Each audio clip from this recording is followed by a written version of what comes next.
সৰ্বানন্দ সোণোৱালৰ শিৱসাগৰ আগমনৰ সময়তে আছুৰ উত্তাল প্ৰতিবাদ জিলাখনৰ সামূহিক উন্নয়নৰ দাবীত স্মাৰক পত্ৰ আছুৰ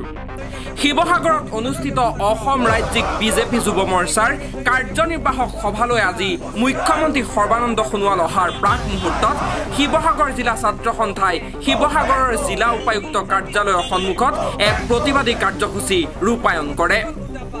শিৱসাগৰ জিলাখনৰ সৰ্বাংগীন উন্নয়নৰ দাবীত দুঘণ্টীয়া অৱস্থান ধৰ্মঘট কাৰ্যসূচী ৰূপায়ণ কৰি সংগঠনটোৱে শিৱসাগৰ জিলাক পৰ্যটন জিলাৰূপে গঢ়ি তোলা ৰাজীৱ গান্ধী পেট্ৰলিয়াম শিক্ষানুষ্ঠান পূৰ্ণকালীনভাৱে আৰম্ভ কৰা ৰাজীৱ গান্ধী সমবায় বিশ্ববিদ্যালয়ৰ নিৰ্মাণ সম্পূৰ্ণ কৰি পূৰ্ণ পাঠ্যক্ৰম আৰম্ভ কৰা জয়মতী ক্ষেত্ৰৰ নিৰ্মাণ সম্পূৰ্ণ কৰা শিৱসাগৰত এখন কৰ্কট ৰোগৰ চিকিৎসালয় স্থাপন কৰা ৰংঘৰৰ লাইট সাউণ্ড নিৰ্মাণ সম্পূৰ্ণ কৰা স্বৰ্গদেউ ৰুদ্ৰসিংহৰ নামত এক অত্যাধুনিক সংগ্ৰহালয় স্থাপন কৰা আদি বিভিন্ন দাবী উত্থাপন কৰি ৰাজ্যৰ মুখ্যমন্ত্ৰীলৈ এক স্মাৰক পত্ৰ প্ৰেৰণ কৰে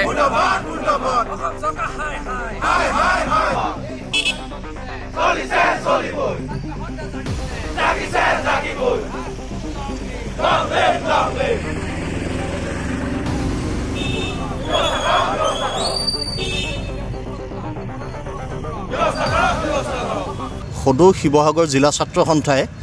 আজি অসমৰ মাননীয় মুখ্যমন্ত্ৰী সৰ্বানন্দ সোণোৱাল ডাঙৰীয়া শিৱসাগৰলৈ এটা বিশেষ দলীয় কাৰ্যসূচীত অহাৰ দিনাত আমি এক প্ৰতিবাদী কাৰ্যসূচী ঘোষণা কৰিছিলোঁ আৰু আজি সেই অনুপাতে শিৱসাগৰ মহকুমা ছাত্ৰ সন্থা সদৌ শিৱসাগৰ জিলা ছাত্ৰ সন্থাই নাজিৰা মহকুমা ছাত্ৰ সন্থাই আৰু সোণাৰীত চৰাইদেউ মহকুমা ছাত্ৰ সন্থাই এক প্ৰতিবাদী কাৰ্যসূচী ৰূপায়ণ কৰিছে এই কাৰ্যসূচী ৰূপায়ণ কৰি আমি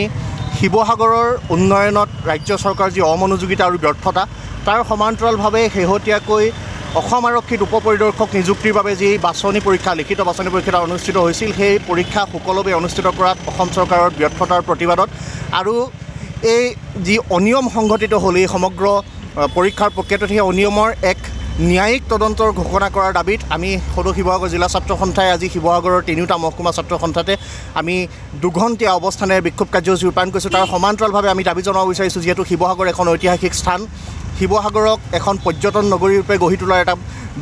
এটা দীঘলীয়া দাবী আছিলে এই দাবী আমি সজোৰে উত্থাপন কৰিছোঁ তাৰ সমান্তৰালভাৱে কেন্দ্ৰীয় বাজেটত শিৱসাগৰক আইকনিক ছাইট হিচাপে ঘোষণা কৰা হৈছিল কিন্তু আজি পৰ্যন্ত ইয়াৰ কোনো কাৰ্যকৰী ৰূপ নাপালে শিৱসাগৰত এখন উন্নত মানদণ্ডৰ অভিযান্ত্ৰিক শিক্ষা প্ৰতিষ্ঠান শিৱসাগৰত এখন চৰকাৰী আইন মহাবিদ্যালয় তাৰ সমান্তৰালভাৱে এখন মেডিকেল কলেজ আৰু শেহতীয়াকৈ অসম চৰকাৰৰ স্বাস্থ্যমন্ত্ৰীগৰাকীয়ে ঘোষণা কৰিছে যে অসমত 15খন কেঞ্চাৰ হস্পিটেল হ'ব তাৰে এখন শিৱসাগৰত স্থাপন কৰাৰ দাবীত আজি আমি ইয়াতে প্ৰতিবাদী কাৰ্যসূচী ৰূপায়ণ কৰি অসমৰ মাননীয় মুখ্যমন্ত্ৰী মহোদয়লৈ এখন দাবী পত্ৰ প্ৰেৰণ কৰিম তাৰ সমান্তৰালভাৱে এই সমগ্ৰ